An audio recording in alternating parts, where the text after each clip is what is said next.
Bonsoir à toutes et à tous, je suis Alan de la plateforme de Paris et aujourd'hui vous regardez le débat conférence sur la laïcité. Ce soir, nous avons un public d'exception. Bon nombre de nos adhérents sont présents ce soir. Si vous aussi vous souhaitez participer au prochain débat conférence, n'hésitez surtout pas à devenir vous-même adhérent et à vous abonner sur nos différents réseaux sociaux qui s'affichent juste en bas. La laïcité, c'est quoi? La laïcité repose sur 3 principes. La liberté de conscience est celle de manifester ses convictions dans les limites du respect de l'ordre public, mais également la séparation des institutions publiques et organisations religieuses, et pour finir, l'égalité devant la loi, quelles qu'en soient les croyances et les convictions. On n'impose pas sa religion et on n'en interdit aucune. Ce soir, nous avons la chance d'être avec Emna Kaldi de l'association Altalaen. Bonsoir Emna, comment allez-vous? Bonsoir, ça va, merci. Je suis contente d'être là. Nous aussi, on est très contents. Merci. Avant de commencer, j'aimerais juste que tu présentes brièvement ton association et toi-même. Alors moi, je suis donc Emna Kaldi, je suis la fondatrice de l'association Altalaen, dont le but est la prévention des idéologies extrémistes et des discours de haine, à travers la promotion des valeurs citoyennes. Qui dit valeurs citoyennes, entre dit aussi laïcité. Donc, on va bien parler là tout à l'heure de cette valeur qu'on essaie de ce principe qu'on essaie de promouvoir. Ok. Et quel est votre rapport justement à ce principe de laïcité? Pourquoi est-ce que c'est une notion qui vous anime finalement? Alors, la laïcité est un principe qui est qui m'est très cher personnellement parce que il permet une certaine cohésion sociale, il permet d'avoir l'esprit de rassembler les citoyens autour de valeurs communes et d'avoir un esprit d'unicité. Non, je pense que nous pouvons directement passer à ce débat conférence. Je vous laisse la parole. Merci. Alors, la laïcité, c'est un sujet qui n'arrête pas donc de susciter des débats un peu partout dans notre société. Et puis là, le débat d'aujourd'hui va se concentrer sur la laïcité à l'école. Et pourquoi la laïcité à l'école? Je pense que les derniers, ça fait à peu près une dizaine de jours qu'on vient de commémorer l'assassinat de Samuel Paty. Donc, et puis il y a des faits divers qui font la une des journaux, tels que les affaires, la nourriture à la cantine, tels que certains des élèves qui refusent donc certains enseignements, des demandes de dispense de certains cours, des professeurs qui sont un petit peu perdus, et d'ailleurs le ministère de l'Éducation qui est en train de préparer justement des formations pour outiller les professeurs et les équipes éducatives en les formant à la laïcité qui effectivement n'est pas toujours simple donc à l'appliquer sur le terrain.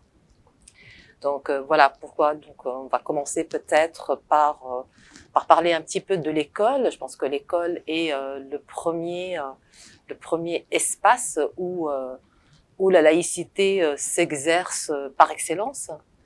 Et pourquoi ça s'exerce donc par excellence? Parce que alors là, au début, donc en 1789, avec suite à la Révolution française, que la Déclaration des droits de l'homme et du citoyen a instauré effectivement donc cette séparation. Elle a commencé la séparation entre l'État et l'Église et un petit peu donc ça a commencé par en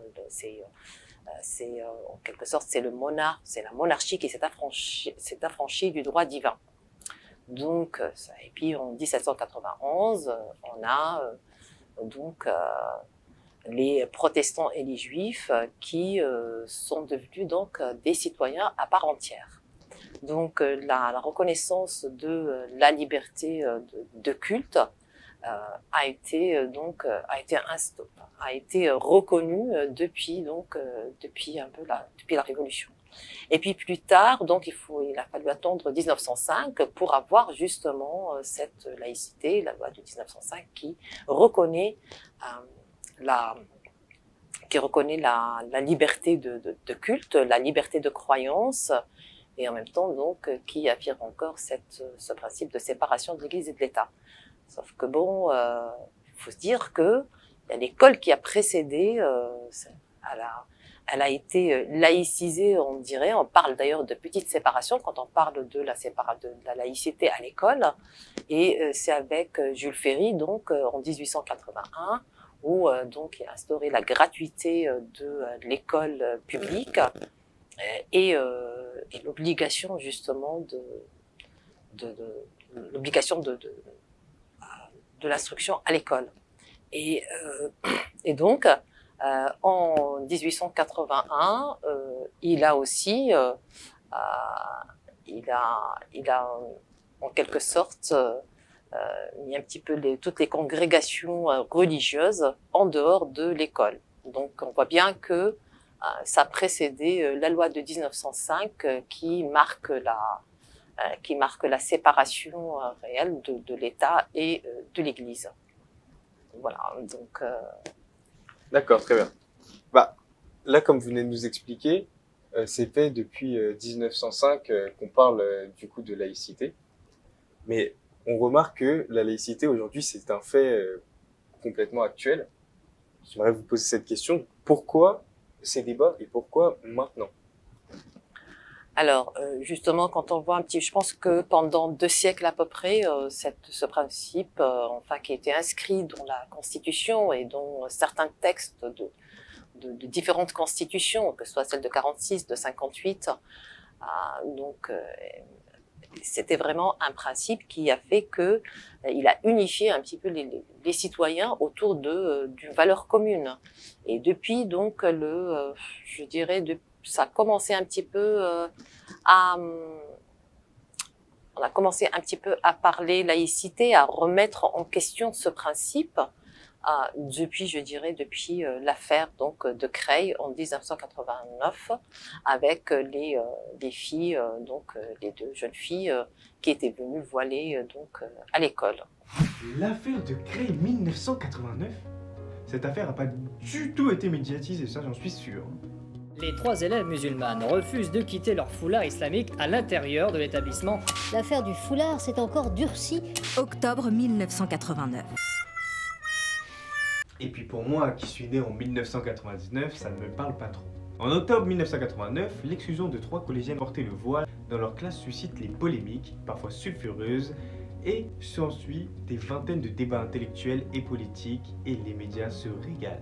Pour vous, cette chaleur, madame, est politique, il faut le refuser pour cette raison? Pas seulement. Il est d'abord un emblème religieux et ça, c'est une atteinte à la laïcité, mais pas dans le sens un peu ordinaire, la laïcité. Collège Gabriel Avès de Creil, 870 élèves, 25 nationalités s'y côtoient. Nous tenons à ce qu'aucun groupe puisse faire pression sur un autre au nom d'idéologie. Je voudrais dire ça. Et à mon avis, le fait qu'un enfant arrive avec un foulard ne doit pas être un motif pour l'exclure ou pour ne pas l'accepter à l'école. Ça me paraît être le principe fondamental. Au début de l'année scolaire 1989, Leïla, Fatima et Samira, collégiennes de l'établissement Gabriel Avès à Creil, arriveront en cours en voile. Les enseignants leur demanderont de le retirer. Les adolescents vont refuser au nom du respect de leur religion. C'est ainsi qu'est ouvert un débat sur la laïcité. Faut-il laisser rentrer l'islam dans l'école, nous demandait Bruno Etienne à l'époque.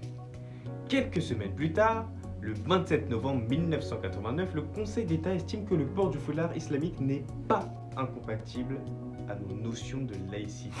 Donc voilà, c'est pourquoi on en parle donc de plus en plus. Je pense que cette affaire d'ailleurs, elle a marqué un tournant et notamment avec la loi de 2004, parce que quand on regarde bien, on voit qu'il y a une nouvelle religion qui apparaît, qui est donc l'islam, et cette religion, elle concernait une minorité qui n'était pas vraiment visible, et voilà, c'est depuis que certains donc ont commencé un petit peu à revendiquer cette liberté de culte et cette liberté instaurée dans la Constitution et dans les lois pour manifester donc son appartenance religieuse, c'est là où ça a commencé, donc les débats ont fleuri et n'ont pas arrêté donc de poser question. Voilà. Très bien. On voit maintenant que l'école, c'est un vrai... en fait, c'est un endroit de laïcité. C'est un endroit où la laïcité est prônée. C'est un vrai facteur de ce mouvement, tout simplement. Les élèves de ces écoles ont une obligation, du coup, de respecter cette laïcité qui a été manifestée justement par la charte de la laïcité. J'aimerais juste rapidement revenir sur un des articles de cette charte avec vous, qui est l'article numéro 6, qui nous dit que il est inscrit que l'école permet d'exercer le libre arbitre et l'apprentissage de la citoyenneté. Donc, est-ce que pour l'État, la famille est-elle un frein à tout ce qui peut être au niveau du libre arbitre, de l'apprentissage de la citoyenneté et donc à la laïcité? Alors, justement, la charte, et il y a eu, comme je l'ai cité tout à l'heure, donc certains textes de loi qui affirment ce principe de laïcité, et ce principe de laïcité qui donne la liberté de pratiquer sa religion, de croire ou de ne pas croire, d'ailleurs toute croyance, qu'elle soit religieuse ou philosophique. Et en plus, il y a eu la charte justement qui a été qui a été instaurée. Il faut savoir qu'une charte a une valeur normative et qu'elle est là justement pour édicter certaines règles, certains devoirs et des droits aussi. Et là, elle était à destination donc des écoles. Sachant que voilà, elle a une valeur qui est plutôt pour organiser un petit peu la vie, je dirais, à l'intérieur même de l'école, la vie des élèves. Et puis c'est aussi un outil de cohésion sociale. Donc on rassemble les élèves autour de valeurs communes. Bien sûr. Donc voilà, je ne pense pas que c'est pas un frein du tout à l'épanouissement. C'est au contraire, parce que c'est à l'école où on apprend à développer son esprit critique, c'est à l'école où on apprend à s'affranchir des peurs qui peuvent nous agiter par rapport à telle ou telle question qui se pose. Et donc l'idée justement d'avoir ce principe donc qu'on applique au sein même de l'école, ce sont les prémices d'un apprentissage des valeurs, de certaines valeurs, pour en faire des citoyens donc responsables, ayant un esprit critique développé, et ne pas avoir justement l'influence de telle ou telle religion ou telle croyance, qu'elle soit politique ou religieuse ou philosophique. Donc l'idée c'est de ne pas influencer les jeunes en général. Voilà. Donc, en fait, c'est un réel devoir justement pour les écoles d'éveiller, si je puis dire, de cette façon les élèves. C'est comme ce que nous disait monsieur Vincent Payon, qui est un ancien ministre de l'Éducation entre 2012 et 2014, qui nous disait que l'école est pour le peuple français un pilier de la laïcité et un fautif lorsque celle-ci n'est pas respectée. Donc ça, c'est ce que vous disiez. Tout à fait, tout à fait. L'école, c'est le lieu où on apprend justement par excellence. On vit vraiment la laïcité. Ce principe, il est mis en pratique. Et ce que je disais au départ, puisque c'est à travers l'école que ça a commencé, donc cette séparation entre le religieux et je dirais l'école qui est un service public en quelque sorte. Justement, donc je pense qu'il y a des défis à l'école. L'école a plusieurs défis. Et quand on parle de laïcité à l'école, je pense que ce qui vient à l'esprit, je pense qu'il y a 3 axes à traiter. C'est la vie des élèves au sein même de l'école. C'est aussi les enseignants. Et troisième chose, ce sont les enseignements. Donc, quelle est la position de la laïcité? Comment appliquer la laïcité à si on prend si on peut traiter ces 3 volets. Donc, premièrement, on a vu un petit peu avec par rapport aux élèves. Donc, les élèves, bien sûr que les principes et les lois, ce qui dicte les lois, celles de 1905 ou dans la Constitution de 48 ou de 58, pardon, ou de 46, toutes, bien sûr, elles s'appliquent aussi, s'appliquent à tous les citoyens et les élèves sont des citoyens. Donc, la liberté de croyance et l'expression de sa croyance est tout à fait de droit par rapport aux élèves. Deuxième chose, alors c'est par rapport à l'enseignement. Par rapport à l'enseignement, est-ce que depuis justement depuis 1882, l'enseignement s'est affranchi de tout ce qui est éducation religieuse. Donc, il n'y a pas d'éducation religieuse à l'école.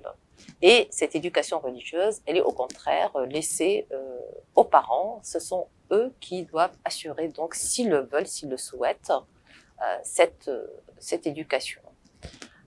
Et pour ne pas, justement, encore une fois, avoir d'influence, l'école n'est pas là pour influencer ou favoriser une telle ou telle religion. C'est-à-dire, on peut se poser la question, quelle religion, au final, on peut enseigner à l'école? Ce n'est pas donc, c'est pas, ça fait sinon un peu selon les mouvances, selon les croyances de certains disons professeurs, si je peux donner un exemple, que voilà, ça va être au gré un petit peu des croyances des uns et des autres. Donc c'est pour ça qu'on la laisse donc de côté. Et troisième chose, c'est justement la question par rapport aux enseignants et comment cette laïcité donc est appliquée. Alors les enseignants, il faut savoir, sont des fonctionnaires et la loi de 2016 prévoit que les fonctionnaires et les agents publics de l'État, ils sont là, ils doivent faire preuve de neutralité et d'impartialité.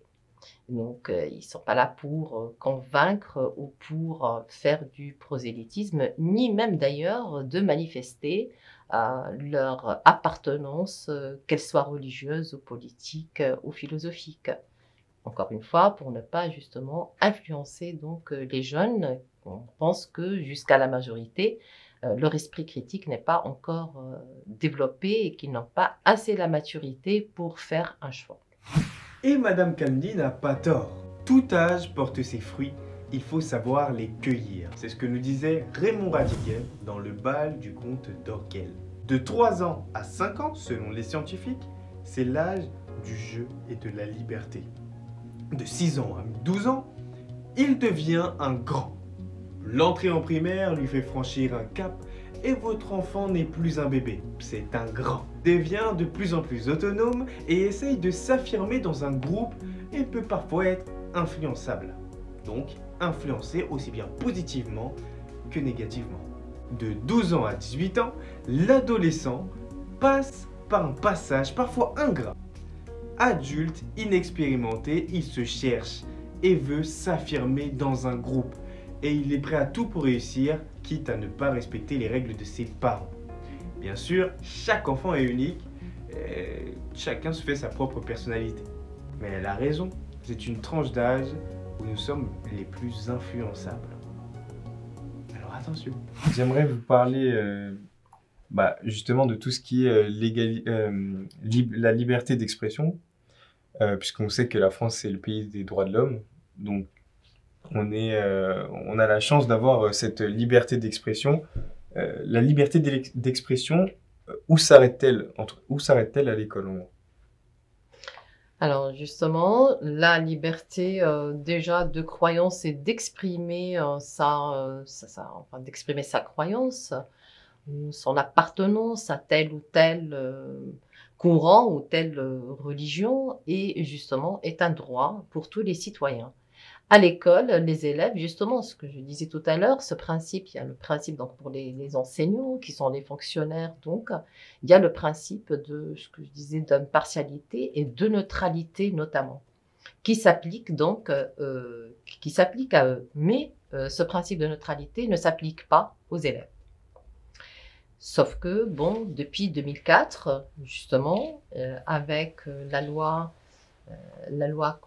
qui a instauré le non-port de signes donc religieux ostensibles, cette loi a un petit peu limité une certaine manifestation de sa croyance. Alors bon, les signes religieux, on parle toujours, je voudrais bien, petite parenthèse, on parle toujours de voile, mais ça concerne aussi si bien la kippa, ça concerne aussi le turban pour les sikhs, donc ce sont des signes quand même qui sont plus donc visibles. Le chapelet aussi, j'imagine?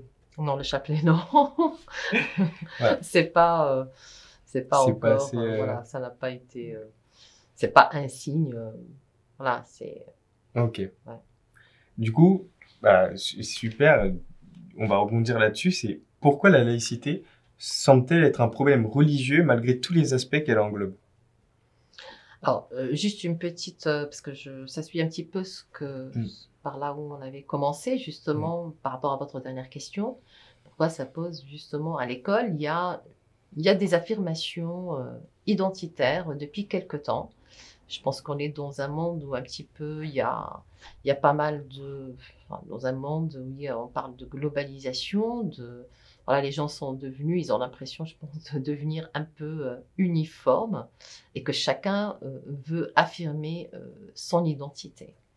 Alors, affirmer son identité, pour certains, c'est affirmer aussi sa croyance. Sa propre croyance fait partie de sa propre identité. Et effectivement, ça fait des faits divers ont démontré qu'il y a cette affirmation, elle passe par la religion, telle que, par exemple, il y a certains qui refusent un certain enseignement parce que c'est contraire, au motif que c'est contraire à sa propre croyance.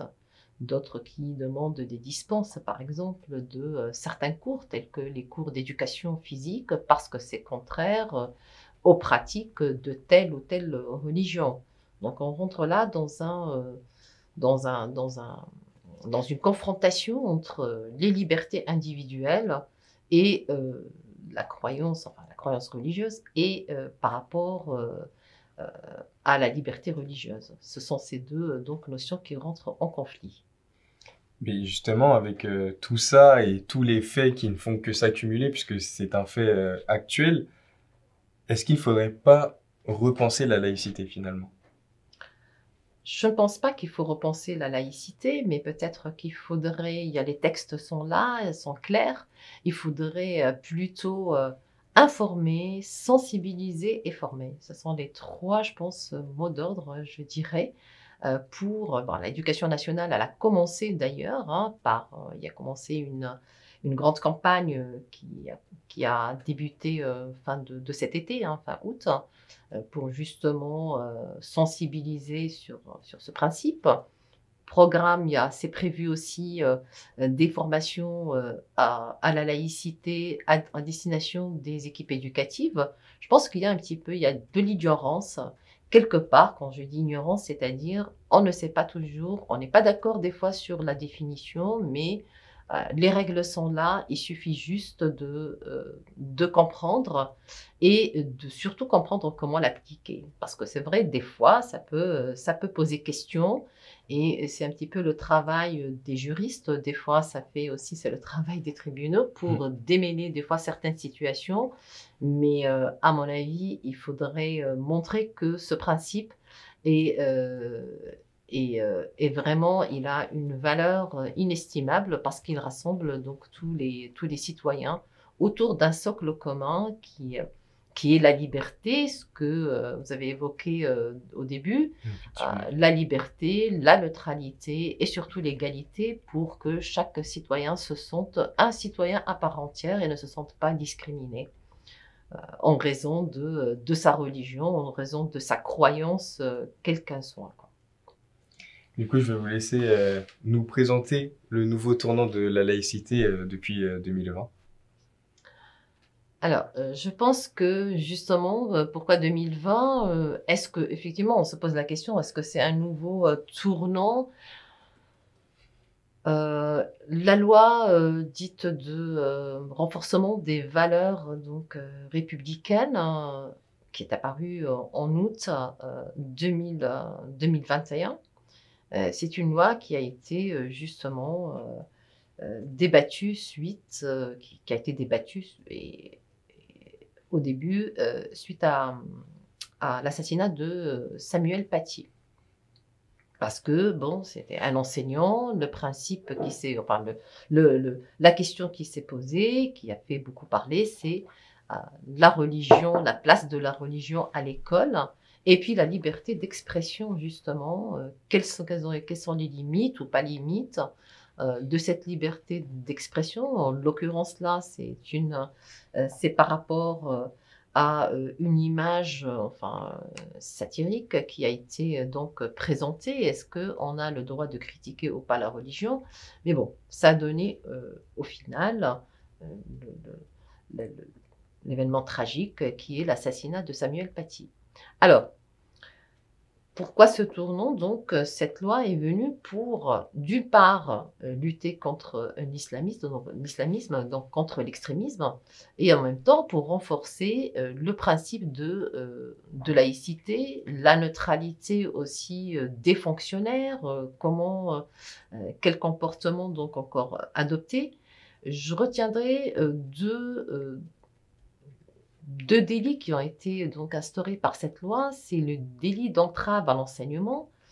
Et pourquoi le délit d'entrave à l'enseignement? Ça vise les élèves qui sont contre certains enseignements pour un motif religieux. Donc les élèves ne sont pas autorisés à contester l'enseignement qu'on leur assigne. Deuxième chose, c'est par rapport justement, il y a le délit le délit d'entrave à l'enseignement, et puis il y a un autre délit qui est le délit de séparatisme. Et ce délit-là, c'est pour protéger en quelque sorte les enseignants qui subissent des fois des pressions de la part de leurs élèves ou des familles. Voilà. Et c'est un nouveau tournant.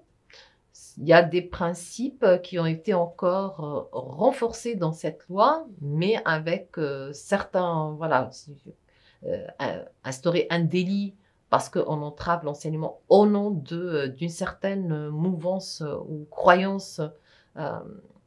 Donc en faire un délit, c'est quand même quelque chose, je pense, d'important. On verra un petit peu après la suite, mais voilà. Pensez que justement, du coup, ce nouveau tournant de la laïcité, est-ce que on se rapproche, est-ce qu'on est sur la bonne voie pour vous? Est-ce que là, c'est le bon fil rouge, c'est ce qu'on doit suivre? Alors, bon, quand vous posez la question, vous dites, est-ce qu'on est sur la bonne voie? Je pense qu'on était sur la bonne voie. C'est à chaque fois qu'il y a eu voilà, des débordements, des dépassements, des incompréhensions, à chaque fois, ça a été recadré parce que la loi est là et elle met un cadre. Renforcer plus, c'est pour justement éviter certains débordements. Renforcer plus, la sanction, des fois c'est utile. Le droit permet donc d'instaurer ce cadre qui était déjà là, mais certains comportements, je pense, et certains faits qu'on a déjà vus, ont fait que peut-être l'instauration de certains, la pénalisation de certains actes est importante. D'accord, très bien. Je vais passer du coup aux questions du public. Oui. La neutralité, qu'est-ce que c'est? Alors, la neutralité, c'est le fait qu'elle est imposée déjà à l'État. L'État doit être neutre. Le principe de laïcité induit une certaine neutralité de l'État. C'est-à-dire que l'État ne s'ingère pas dans les affaires donc religieuses. Voilà, l'État est séparé comme comme disait Victor Hugo, l'État chez lui et l'Église reste chez elle. Voilà, l'État reste chez lui et l'Église reste chez elle. Voilà, comme Emmanuel Macron l'a dit l'année dernière, en octobre 2020, la laïcité, c'est la neutralité de l'État et en aucun cas l'effacement de la religion dans la société et l'espace public. C'est le ciment de la France unie. Tout à fait, parce que la neutralité, elle s'impose justement, elle s'impose donc elle s'impose à l'État, elle s'impose donc aux fonctionnaires, aux agents publics, aux services qui sont investis d'une mission de service public, mais elle ne s'impose pas aux citoyens, elle ne s'impose pas aux usagers des services publics. Donc, les citoyens dans l'espace public peuvent exprimer tout à fait leurs croyances, peuvent exprimer tout à fait leur appartenance religieuse ou philosophique ou politique sans aucun problème. Elle ne s'impose qu'aux fonctionnaires, qu'aux fonctionnaires représentants de l'État, aux agents de l'État. Et là, c'est le principe justement de la séparation de l'Église et de l'État. On revient un petit peu aux sources, à la loi de 1905. Tout était prévu quand même depuis le début. Je vais prendre une autre question. C'était la laïcité. Est-ce qu'il n'y aurait pas plutôt un problème de définition, puisqu'on a l'impression que tout le monde a sa propre définition de la laïcité et ça crée justement de la discorde? Alors, je vais commencer par dire pourquoi ça pose justement, pourquoi il y a autant de définitions. C'est toujours une définition quand on veut définir un terme philosophiquement, ça donne pas la même chose que quand on le définit philosophiquement ou quand on veut le définir sur le plan psychologique. Enfin, donc ça donne autant de définitions, mais je pense que c'est clair d'un point de vue juridique, c'est clair. C'est aussi pourquoi ça donne autant de définitions, c'est parce que la laïcité, il faut savoir qu'elle est appliquée dans d'autres pays. Mais on n'a pas la même définition. On parle toujours de laïcité à la française, une spécificité. Alors, sachant au passage que la France a été suivie par rapport à ce principe quand ça a été instauré. Mais au début, elle s'est inspirée d'autres modèles venant d'autres pays. Les États-Unis, je pense au XVIIIe siècle, on parlait de laïcité. Ça a été un amendement dans la Constitution, je pense c'est le premier amendement. Le Mexique. Donc voilà, il y a eu donc des prédécesseurs en quelque sorte. Et puis après la France, quand elle a instauré la laïcité, elle aussi à son tour, elle a été suivie comme modèle. On prend un petit peu le cas de la Turquie en 1937, je pense, ça a été instauré la laïcité.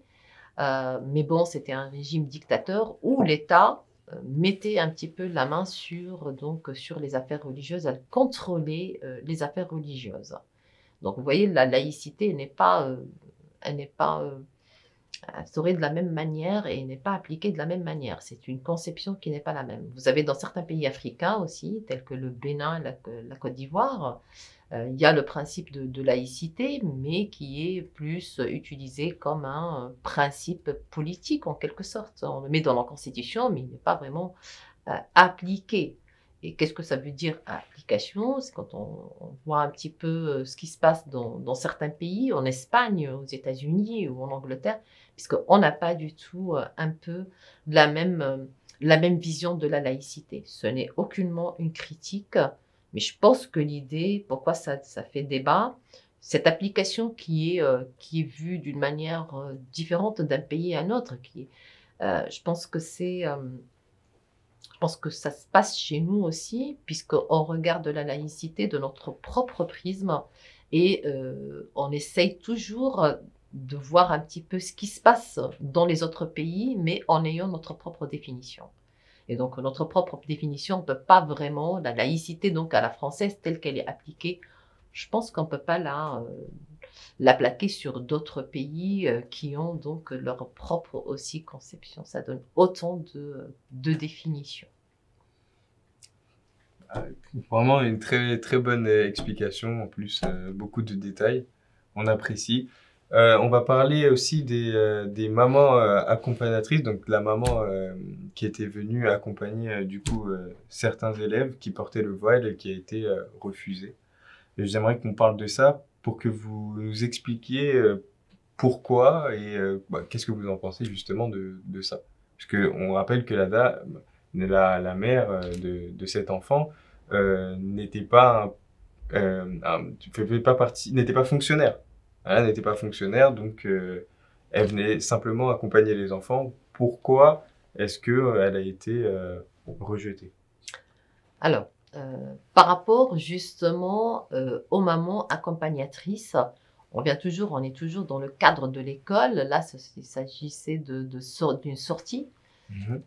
Vous venez dire que elle n'est pas fonctionnaire, justement parce que les usagers du service public ont le droit d'exprimer leur appartenance religieuse. Ils ne sont pas du tout soumis au principe de neutralité. Pourquoi alors ça fait autant de débats? Tout simplement parce que, je reviens alors à la source, pourquoi ce débat?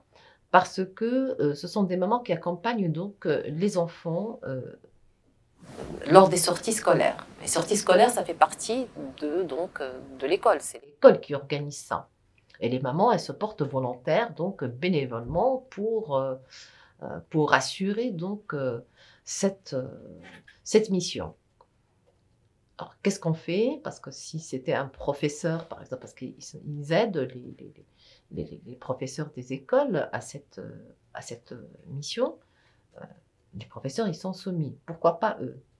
Pourquoi pas elles, les mamans, donc, pourquoi pas elles ne sont pas soumises? Enfin, on se pose la question plutôt, elles sont ou elles ne le sont pas? C'est ça la question qui s'est posée tout au début. Parce aussi, toujours la même chose, ce qu'on avait évoqué au début, les élèves, on a peur toujours d'une certaine influence.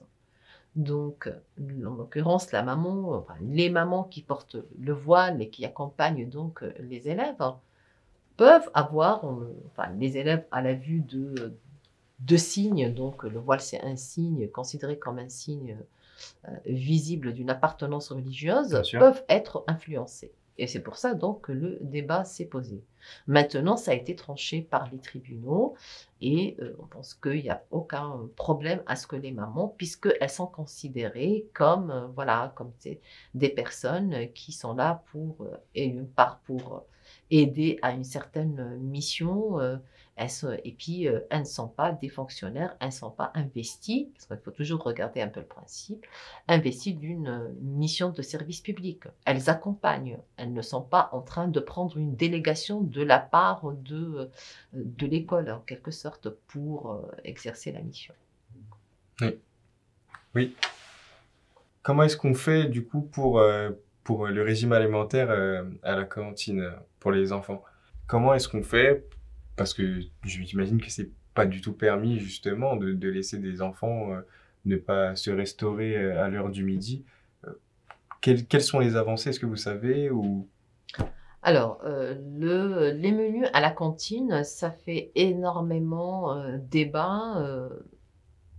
Pour certaines, ça fait la une des journaux à un certain moment. Oui, c'est un fait très actuel. Voilà, pour certaines mairies. Alors, il faut savoir que c'est la mairie qui s'occupe, donc, qui a la charge de s'occuper des menus pour les écoles primaires et pour le secondaire. C'est laissé donc à la charge de la région. Sachant que pour les menus, alors on revendique justement un certain le droit. Certains ont revendiqué le droit à avoir donc un menu qui convient à leur croyance et à leur appartenance religieuse en l'occurrence. Et ça, c'est au nom de la non-discrimination. Des enfants ont le droit, ils n'ont pas le droit d'être discriminés par rapport à d'autres. Tous les enfants ont le droit de manger à la cantine. Alors pourquoi mettre de côté ne pas présenter un repas qui correspond à la croyance de tel ou tel. Alors, le problème, enfin, l'idée qu'il y a derrière tout ça, c'est, alors d'une part, justement pour lutter contre les discriminations, mais il faut savoir que ça se passe à l'école, mais c'est un service qui est facultatif. C'est un service public, la cantine, qui est facultatif. Donc, ni les élèves ont le droit de demander, d'exiger, et ni de toute façon les représentants donc de l'État n'ont le devoir de présenter un menu donc qui correspond à la pratique religieuse. Pour certaines collectivités, le problème a été résolu et généralement on propose des repas de substitution tels que des repas végétariens qui conviennent donc à tout le monde. Très bien. Est-ce qu'il y a d'autres questions? Ok, bon. Est-ce que vous avez autre chose à nous dire justement au sujet de la laïcité? Je trouve que c'est un principe qui est vraiment très, très cher, un principe qui est très important. Si on regarde un petit peu ce qui se passe dans le monde comme guerre au nom de telle ou telle religion, je pense que si ce principe était appliqué, on n'en serait peut-être pas là. Il permet de lutter contre justement l'ingérence ou alors l'utilisation ou l'instrumentalisation d'une croyance pour donc, on est en train de voir que ça fait beaucoup de dégâts ce qui se passe dans le monde en utilisant, en voulant affirmer telle ou telle croyance ou telle idéologie. Donc le fait de s'attacher et affirmer encore plus ce principe, je pense que c'est toujours pour notre mieux vivre ensemble et pour nous tous les êtres humains et c'est un outil d'instauration de paix dans le monde. Enfin dans le monde, on commence par chez nous et même dans le monde, c'est un petit peu aussi l'espoir. Voilà. Très bien. Merci beaucoup, Madame Emna Kaldi. Merci à Alta La Haine. Merci d'avoir participé à ce débat conférence et d'avoir partagé votre savoir avec nous. Merci à vous aussi, les adhérents. Vous faites vraiment plaisir et on espère que vous aussi, vous viendrez la prochaine fois. N'oubliez pas de vous abonner à nos réseaux sociaux pour participer aux prochains événements. N'hésitez pas aussi à suivre Alta La Haine. Ce sera tout pour nous. Au revoir. Je savais pas comment